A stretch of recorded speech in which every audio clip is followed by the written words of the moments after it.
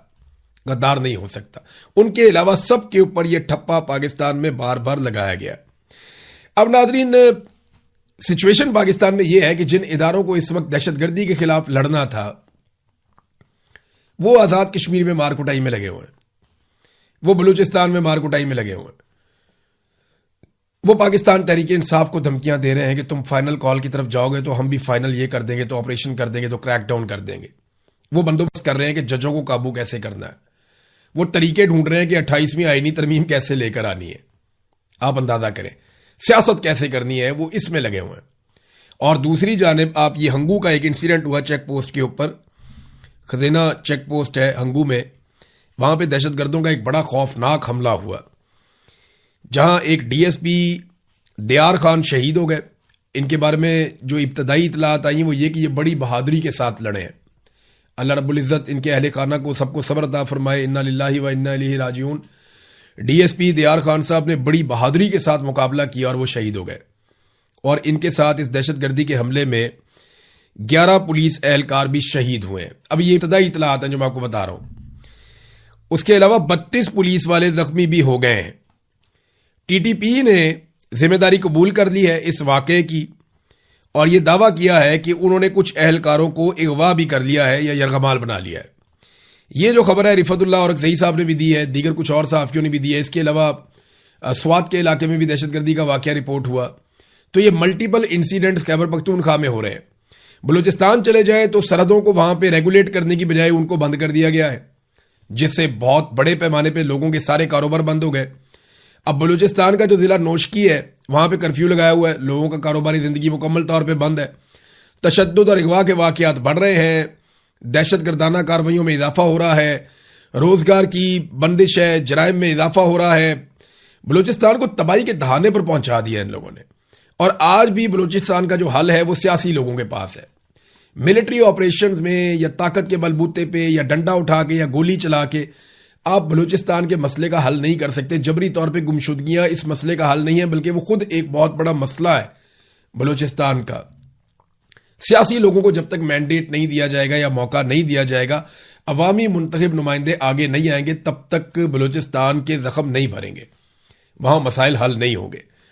اب ناظرین ایک اور چیز میں آپ کو بتاتا ہوں کہ یہ پاکستانی عوام کو تو کچلتے ہیں, مختلف قومیتوں کو تو کچلتے ہیں, لیکن جو پاکستان کا رس نچوڑ رہے ہیں, جو پاکستانیوں کا خون پی رہے ہیں, ان کو نہیں پوچھتے. مثال کے طور پہ یہ ایک رپورٹ آئی ہے اور سرکاری رپورٹ ہے, سرکاری اعداد و شمار ہے, سینٹ سے نکل کر آ گئے کمیٹی میں سے. اعداد و شمار یہ بتاتے ہیں کہ پچھلے سال آئی پی پیز کو جو ہم نے پیسہ دیا ان میں 1149 ارب روپیہ ہم نے انہیں دیا, جو بجلی انہوں نے بنا کر ہمیں دی اس کے بدلے میں. 1149 ارب روپیہ جو آئی پی پیز نے ہمیں بجلی بنا کر دی, ہم نے اس کے بدلے میں پچھلے سال دے دیا. لیکن 1800 ارب روپیہ جو اس سے کہیں زیادہ ہے وہ ہم نے آئی پی پیز کو دیا کیپیسٹی چارجز کی مد میں, یعنی جو بجلی انہوں نے کبھی نہیں بنائی اس کے بدلے میں ہم نے انہیں بجلی بنانے سے بھی زیادہ پیسہ دیا. 1149 ہم نے دیا بجلی کے بدلے میں اور 1800 ہم نے دیا ارب, یہ ارب ہے 1800 ارب, یہ ہم نے دیا بجلی نہ بنانے کا پیسہ. پھر اس سال جو ہے وہ اپریل تک انرجی چارجز میں ہم نے 1023 ارب روپیہ دے دیا اور اپریل تک ہم نے کیپیسٹی چارجز کی مد میں 1430 ارب روپیہ دے دیا. اب یہ 2000 ارب تک جائے گا جب سال پورا ہو جائے گا, آپ اندازہ کریں. یہ کیپیسٹی چارجز ہے. تو گزشتہ 5 سالوں میں جب سے شہباز شریف صاحب آئے ہیں اور آ کر بجٹ پیش کر رہے ہیں, ہم نے آئی پی پیز کو کل 7275 ارب روپے کے کیپیسٹی چارجز دیے. 7275 ارب روپے کیپیسٹی چارجز ہم نے دے دیے آئی پی پیز کو گزشتہ 5 سالوں میں. یہ پتا کتنا پیسہ بنتا ہے؟ یہ بنتا ہے 26 ارب ڈالر سے زائد. 26 ارب ڈالر, ایک ارب ڈالر کے لیے آپ ناک رگڑتے ہیں, کشکول لے کر پھرتے ہیں پوری دنیا میں, ایک ارب ڈالر کے لیے. اور یہاں پہ 26 ارب ڈالر آپ نے آئی پی پیز کو دے دیا. یہ آئی پی پیز 108 ہیں. میرے خیال میں ان میں سے زیادہ تر آئی پی پیز کی اتنی کاسٹ ہی نہیں ہوگی جتنا پیسہ انہوں نے کیپیسٹی پیمنٹ کی مد میں لے لیا. یعنی ایک انہوں نے منصوبہ لگایا, اس کے اوپر جو مفت میں پیسہ ملا وہ پیسہ اتنا زیادہ ہو گیا کہ منصوبے کی لاگت بھی اس میں سے نکل گئی, اور حکومت نے جب یہ منصوبے لگائے گئے تو ان پہ بہت ساری ڈیوٹیاں اور چیزیں معاف کی تھیں. یعنی ان کی تو ساری انگلیاں گھی میں اور سر کڑھائی میں, اور ان کو پوچھنے والا کوئی نہیں ہے کیونکہ یہ سارے کے سارے سیاست دانوں کے اور اسٹیبلشمنٹ کے لوگوں کے فرنٹ مین ہیں, اور یہ دن رات پیسہ بنا رہے ہیں اور جیبیں بھر رہے ہیں. یہ جو 108 آئی پی پیز ہیں ان میں سے 75% ایسے ہیں جنہیں کبھی چیک ہی نہیں کیا گیا. یہ بھی انکشاف سینٹ کی قائمہ کمیٹی میں ہوا, ایمل ولی خان صاحب بتا رہے تھے. ان میں سے 108 میں سے 75 ایسے ہیں جن کا کبھی وزٹ ہی نہیں کیا گیا, جن کو چیک ہی نہیں کیا گیا. یعنی 75% ایسے ہیں, لگ بھگ 78 ہے ان کی تعداد, 78 یا 80 ان کی تعداد ہے جن کا کبھی وزٹ کیا ہی نہیں گیا. اندازہ کیجئے آپ, کوئی گیا ہی نہیں وہاں پہ دیکھنے کے لیے کہ یہاں پہ بجلی بن بھی رہی ہے یا نہیں بن رہی. بس وہ کہتے ہیں یہ بل بنا کر بھیج دیتے ہیں, وہ بل ہمیں ریسیو ہو جاتا ہے اور ہم انہیں پیمنٹ کر دیتے ہیں, اور جو پیمنٹ نہیں کرتے وہ پینڈنگ ہو جاتی ہے. اب آپ اندازہ کریں کہ کوئی چیک کرنے والا بھی نہیں ہے انہوں نے کتنی بجلی بنائی, کیسے بنائی, کتنے کی بنائی, کس طرح ڈیلیور کی, کہاں پہ وہ بجلی گئی. یہ بل بنا کر دے دیتے, وہ پیسے دے دیتے ہیں انہیں, اور کیپیسٹی پیمنٹ بھی دے دیتے ہیں انہیں. یہ اس طریقے سے پاکستان کے اندر نظام چل رہا ہے, اور یہ تسلیم کیا گیا قائمہ کمیٹی کے اندر کہ جناب ہم نے اس کا وزٹ نہیں کیا, ہم نے اس کو نہیں دیکھا.